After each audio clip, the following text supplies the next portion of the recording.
Praise the lord. ప్రభు అయిన యేసుక్రీస్తు నామములో మీకు శుభములు.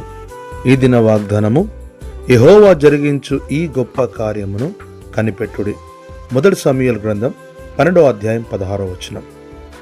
మన జీవితంలో ఏదైనా ఒక గొప్ప కార్యమును, అద్భుతమును, ఆశీర్వాదమును పొందాలి అంటే అవి తప్పక దేవుని యొద్ద నుండి మాత్రమే రావాలి.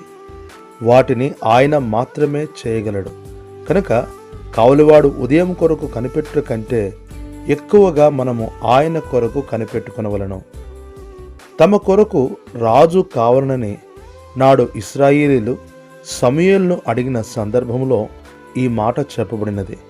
తామున్న పరిస్థితుల్లో దేవుడు ఏమి చేయునా అని నాడు ఇశ్రాయేలీలు ఎదురు చూడక దేవుని ఏలుబడి నుండి మనుషుని యొక్క ఏలుబడిలోనికి వచ్చుటకు ఇష్టపడిరి.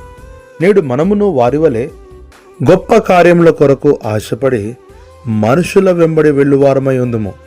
గమనించాలి, దేవుడు చెయ్యకపోతే ఏ మనుష్యుడు ఏమీ చేయలేడు.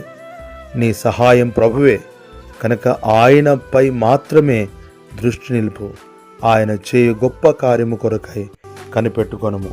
ప్రభు కృప నీకు తోడై ఉండును గాక. ఆమెన్.